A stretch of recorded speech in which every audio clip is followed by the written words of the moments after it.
Hi നമസ്കാരം ഫാസിലാണ്. ഇതിപ്പോൾ നമ്മൾ ബേറാപ്പിളിൻ്റെ പലരും ചോദിക്കുന്നതാണ് ബേറാപ്പിളിൻ്റെ സീസൺ എപ്പോഴാണ് എന്നുള്ളത്. കാരണം പലപ്പോഴും ഇത് പൂവിടും, പക്ഷേ നമുക്ക് കറക്റ്റായിട്ട് കായ്ഫലം കിട്ടുന്നില്ല. ഇതിനൊരു സീസൺ ഉണ്ടോ എന്നൊക്കെ ഉള്ളത്.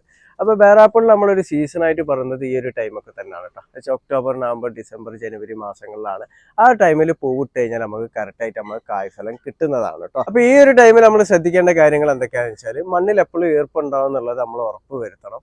അതേപോലെ തന്നെ നമ്മൾ പൊട്ടാസ്യം അടങ്ങിയ വളങ്ങൾ നമ്മൾ കൂടുതലായിട്ട് ജൈവ രൂപത്തിൽ നമ്മൾ കൊടുക്കാൻ വേണ്ടി ശ്രദ്ധിക്കണം. അയച്ച ബേറാപ്പിളി ചെടി പൂവിട്ട് നിൽക്കുന്ന ടൈമിൽ ഒരു കാരണവശാലും നമ്മളിപ്പോൾ രാസരൂപത്തിൽ നമ്മൾ SOP വളങ്ങളോ അതേപോലെ പൊട്ടാസ്യം കൂടുതൽ അടങ്ങിയ മറ്റു വളങ്ങളൊക്കെ സ്പ്രേ ചെയ്ത് കൊടുക്കാമല്ലോ. അത് പൂവിട്ടിക്കുന്ന ടൈമിൽ നമ്മളൊരു കാരണവശാലും അങ്ങനത്തെ വളങ്ങൾ സ്പ്രേ ചെയ്ത് കൊടുക്കരുത്.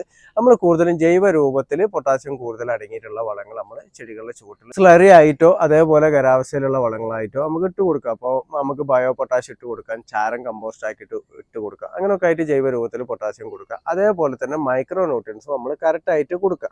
അപ്പോൾ ഇതൊക്കെ കറക്റ്റായിട്ട് കിട്ടുമ്പോൾ മാത്രമേ നമ്മൾ പൂവിടുന്നതൊക്കെ നമുക്ക് കായ്ഫലമായിട്ട് നമുക്ക് കിട്ടുള്ളൂ കേട്ടോ. അപ്പോൾ മൈക്രോ ന്യൂട്രിയൻസ് നമ്മൾ രാസവളം മണ്ണിൽ കൊടുക്കണമെന്ന് ഞാൻ പറയുന്നില്ല, അത് ഓരോരുത്തരും ഇഷ്ടമാണ്. അപ്പോൾ നമുക്ക് മൈക്രോ ഫുഡ് ജൈവ രൂപത്തിലുള്ളതിന് നമുക്ക് വാങ്ങാൻ വേണ്ടി കിട്ടും. നമ്മൾ ഈ പൊട്ടാസ്യം വളം കൊടുക്കുന്ന ടൈമിൽ തന്നെ അതിൻ്റെ കൂടെ മിക്സ് ചെയ്തിട്ട് നമുക്ക് മൈക്രോ ഫുഡ് കൊടുക്കാൻ വേണ്ടി പറ്റും. പിന്നെ പ്രത്യേകം ശ്രദ്ധിക്കേണ്ട ഒരു കാര്യം എന്താ വെച്ചാൽ ഈ ഒരു ടൈമിൽ പ്രത്യേകിച്ച് നമ്മൾ ഈ പൂവിട്ട് നിൽക്കുന്നത് നമ്മൾ കാണാമെന്നുണ്ടെങ്കിൽ നമ്മൾ ഒരു കാരണവശാലും നമ്മളിപ്പോൾ ചെടിയിൽ ഇപ്പോൾ കുമിൾ രോഗം കണ്ട് അല്ലെങ്കിൽ കീടശല്യം കണ്ട് ഇല്ലെങ്കിൽ നമ്മൾ പോഷകം കൊടുക്കണം എന്തുണ്ടെങ്കിലും നമ്മൾ ഇലകളിൽ ഒരു കാരണവശാലും വളങ്ങൾ സ്പ്രേ ചെയ്ത് കൊടുക്കരുത്.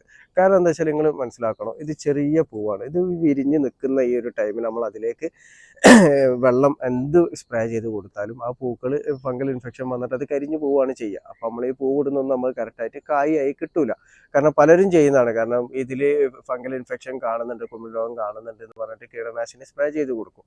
അപ്പോൾ ഈ ഒരു ടൈമിൽ മാത്രം നമ്മളത് ചെയ്യാതിരിക്കുക കേട്ടോ.